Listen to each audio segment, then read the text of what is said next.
Le président turc Erdogan a prévenu. Je vous le dis en tant que chef de la nation, surtout, détournez-vous des marques françaises. Ne les achetez pas. Les appels au boycott du Made in France ne sauraient être plus clairs. Mais au-delà des coups de menton, la réalité de la menace semble un peu légère. Il y a d'abord ce que les entreprises françaises exportent en Turquie. Selon les douanes françaises, un peu moins de 6 milliards d'euros de produits en 2019, soit à peine plus de 1% du total des exports françaises. En face, les importations turques en France, pour environ 9 milliards, ce qui fait de la France le 7e marché à l'export pour les produits turcs avec 4,5% de part de marché. Et l'enjeu pour la Turquie est d'autant plus important que la France est l'un des rares pays avec lequel elle dégage des excédents commerciaux. Des excédents qui ont quadruplé entre 2017 et 2019. Dans un pays structurellement déficitaire, où le déficit courant a représenté en moyenne près de 6% du PIB ces 10 dernières années, ce n'est pas la France qui a le plus à perdre. C'est en outre une vision étriquée. Il faudrait à minima intégrer le solde touristique entre les deux pays et les investissements directs des grands groupes français en Turquie. Renault est par exemple le deuxième plus gros constructeur automobile du pays, derrière Ford, Otosan, mais devant Toyota et Tofaş, partenaire local de Fiat. Mieux, la société locale, Oyak Renault, est détenue à 49% par le conglomérat Oyak, qui n'est autre que le fonds de pension de l'armée turque. Mais au-delà de la Turquie, à quoi s'expose la France si les pays arabo-musulmans du Proche et Moyen-Orient venaient dans leur ensemble à rejeter tous les produits français? Globalement, pas beaucoup plus.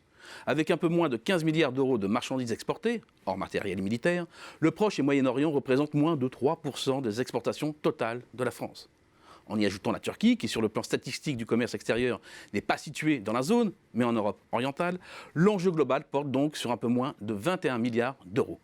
C'est à peine plus de 4% de l'ensemble des exports françaises. Et encore, ce total est à relativiser. Tous les pays de la région ne sont pas belliqueux. En recentrant l'analyse sur les principaux foyers de tension, c'est-à-dire là où il y a eu appel officiel au boycott, le Qatar, 27e client de la France, avec 3,8 milliards d'euros, le Koweït, 69e, avec 526 millions d'euros, et la Jordanie, 91e, la menace apparaît très relative. Même en ajoutant l'Iran, avec qui les relations diplomatiques sont très tendues, la donne change à peine. Une vision trop globale pourrait néanmoins masquer de fortes pressions sectorielles. Le secteur agroalimentaire est notamment le plus ciblé par le boycott. Au total, les exportations françaises dans le secteur agroalimentaire s'élevaient à 48,8 milliards d'euros en 2019. Sur ces 48,8 milliards, seul 1,4 est à destination de la Turquie, du Proche et du Moyen-Orient. Autrement dit, l'ensemble représente moins de 3% du total des exportations agroalimentaires françaises. Certes, pour certains groupes, Bell, Lactalis ou Danone, ce sont des marchés importants, mais globalement l'impact reste mineur. En outre, certaines menaces restent plus symboliques que réelles et ne concerneront certainement pas les secteurs les plus stratégiques comme celui de l'armement. Avec le Qatar par exemple, l'équation est simple. La France est muée en un véritable paradis fiscal pour les Qataris. Qataris qui achètent en masse du matériel militaire français. Comment imaginer par ailleurs un boycott prolongé de la part d'un pays qui a construit son image à l'international, notamment par l'achat du club de foot de la capitale française?